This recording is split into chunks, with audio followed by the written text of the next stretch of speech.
ang hindi inaasahang pag-evolve ng Dreamlord na talaga namang kinakatakutang mangyari ni Ilimas dahil matapos nga nila ditong talunin ng Rock Centipede ay bigla nga itong nagpalabas ng Extreme Hot Steam na sobrang ikinagulat ng ating bida dahil ang pangyayaring ito ay hindi pa kailanman nangyari sa Dreamlord sa mundo ng Magic World, ngunit sa pagkakataong ito ay dito niya matitikman ang bagsik ng isang Dreamlord na nagkaroon ng existence evolution. Kaya huwag na nating patagalin pa. Let's go! At kung ayaw mong mahuli sa bawat bagong upload, siguraduhin nakasubscribe ka sa ating YouTube channel. Doon nating unang ina-upload ang mga latest video bago pa sila lumalabas sa FB at TikTok natin. Kaya hit that subscribe button at i-on na rin ang notification bell para lagi kang updated. So without any further ado, let's go! Matapos pumayag ni Roche sa planong tatalunin nila ang Dreamlord, lumipat ang eksena kung saan pinuntahan na nga ng dalawa ang kwarto ng Dreamlord at inutusan ni Ilimas si Roche na ilagay ang lahat ng skill points doon sa Fool's Acrobat skill tree. Dahil may skill na makukuha si Roche na talagang kailangan nila para matalo ang Dreamlord kapag umabot na sa level 18 ng Fool's Acrobat skill tree ni Roche. Masayang ipinakita ni Roche ang kanyang stats dahil totoo nga talagang nagkaroon siya ng bagong skill dahil naging level 80 na ang kanyang Fool's Acrobat at tinatawag nga ang skill na ito na Multi-Hit Acrobat. Sinabi ni Ilimas na sigurado siyang walang ka-idea si Roche sa bagong skill na ito, kaya mas mabuting susubukan muna nito bago sila pumasok sa loob ng kwarto ng Dreamlord. Ilang sandali pa ay sinubukan na nga dito ni Roche ang bago niyang skill at tinuturuan siya dito ni Ilimas na matapos itong tumalon sa ere, kailangan itong isipin ng maigi na sinasakyan nito ang kanyang wave ng mana habang pinapanatili ang kanyang twirling speed. Kung saan matapos nga ng pagtuturong yun ay napangiti na nga dito si Roche dahil parang nakuha niya na ngayon at mukhang nagbe-make sense sa mga sinabi sa kanya ni Sir Ilimas kanina. Ngunit sinabi ni Roche na parang may isang problema nga lang ang skill na ito dahil parang sobrang napaka-wide open naman niya matapos siyang gamitin ng skill na ito at magiging isang kahinaan yun laban sa kanya. Sinabi ni Ilimas na masasanay rin si Roche katagalan sa paggamit ng skill na yon. Ngunit huwag daw itong mag-alala dahil sa pagkakataong ito, ang Dreamlord na makakalaban nila ay kahit isa itong napakalaking insekto, mayroon naman itong napaka-obvious na kahinaan na pwede nilang samantalahin. Kaya si Roche ay parang nga ditong hindi naniniwalang naparili at napatanong kung gaano nga ba ka-obvious ang kahinaang yan. At pagkatapos nga nasabihin ni Ilimas ang kahinaan nito, ay muli nga ditong nagkaroon ng excitement sa mga mata ni Roche dahil na-realize siyang mukhang mapapatumba lang nila ng ganun kadali ang Dreamlord. At sinabi pa ni Ilimas na sa totoo lang, sa tingin niya wala talagang tsansa na manalo ang Dreamlord sa lakas nila ngayon. As long as alam nila kung paano nila ito tatalunin, matatalo't matatalo nila ito. Pagkatapos, ipaliwanag nga dito na ang Rock Centipede o kilala din sa pangalang Boulder Centipede ay mayroon itong napakataas na HP, may high attack, high defense stats at remarkable na speed stats. Mayroon din itong nakakatakot na mukha at kahanga-hangang anyo na bagay sa isang Dreamlord. Kasama na dito ang napakalaki nitong katawan at kakayahan nitong lumaban sa close quarter at long range combat. At dito ipinakita na handa na nga talaga dito ang dalawa mga lods na buksan ng malaking pintuan at sinabi dito ni Roche na mukhang ito na ata ang pinaka-deepest level ng Dreamhall na pinasukan nila. Nawika naman ni Ilimas na dahil nagpagala-gala kasi ang embryo na yon. At kahit na alam nila kung paano nila tatalunin ng Dreamlord na ito at kahit parang magiging easy fight lang ito sa kanila, isa pa ring Dreamlord ang lalabanan nila.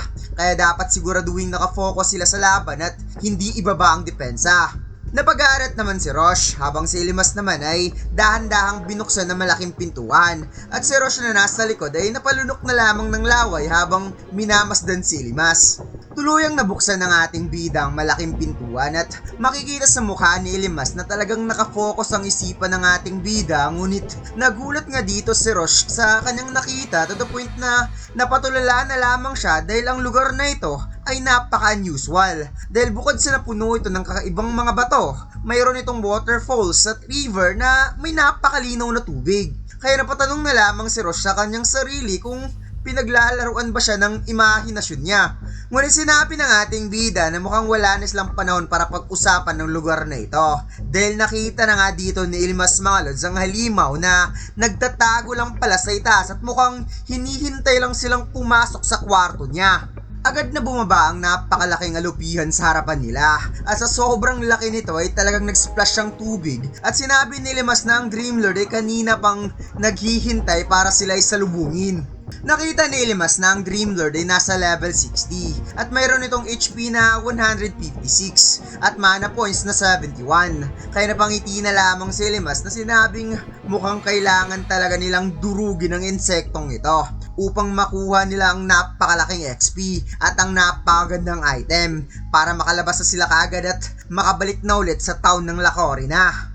Mabilis na sumugod ang rock centipede towards si Limas at Rosh, ngunit itong si Rosh ay parang masusuka dahil nandidiri daw talaga siya kapag nakita niya ang isang insekto na may napakaraming paa.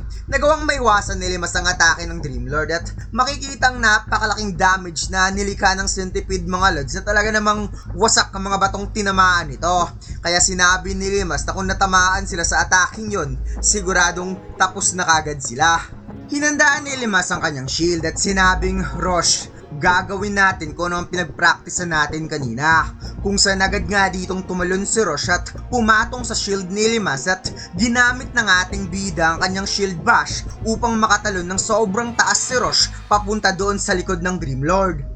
Tagumpay na nakapatong si Rosh sa likod ng Dreamlord at dito'y sinabi niya na ang pinaka-weakest spot ng isang rock centipede ay wala itong kakayahan o paraan na atakihin ng kanyang kalaban kapag ito ay nasa kanyang likuran.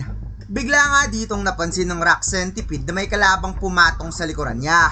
Ngunit agad na tumakbo itong si Limas upang ibaling ang focus ng halimaw sa kanya at para habulin siya. At makikitang agad nga ditong sumunod ang halimaw habang si Rosh naman ay kaagad ring kumilos upang magsagawa ng matinding atake gamit ang kanyang multi-hit acrobatic skill. Kung saan makikita nga natin dito mga lods ang twirling attack ni Rosh na talaga namang malaya lang siyang nakakaikot sa likod since hindi ito makaka-atake sa kanya. At tama rin na sinabi ni Limas na okay lang kahit bukas ang kanyang depensa matapos niyang gamitin ng skill.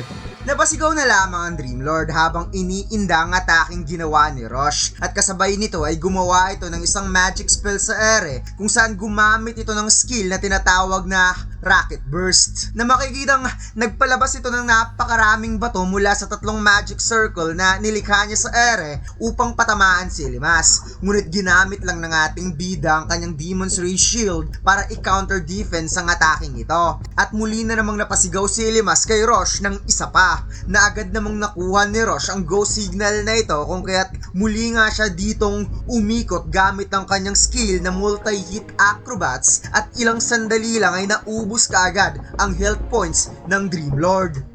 Masaya si Limas dahil nagawa ni Rosh ang lahat ng pinlano nila, pati na rin yung pinagpraktisan nila kanina kahit kanina lang nito natututunang gamitin ang bago nitong skill. At habang pababa si Rosh, nabigyan ng dalawa ng 2,379 XP points at nag-level up nga dito si Rosh from level 47 to level 52 habang si Limas naman from 49 to level 54. Habang nakapatong sa likod ng halimaw, sinabi ni Rosh na talagang totoo ang sinabi ni Sir Ilimas kanina.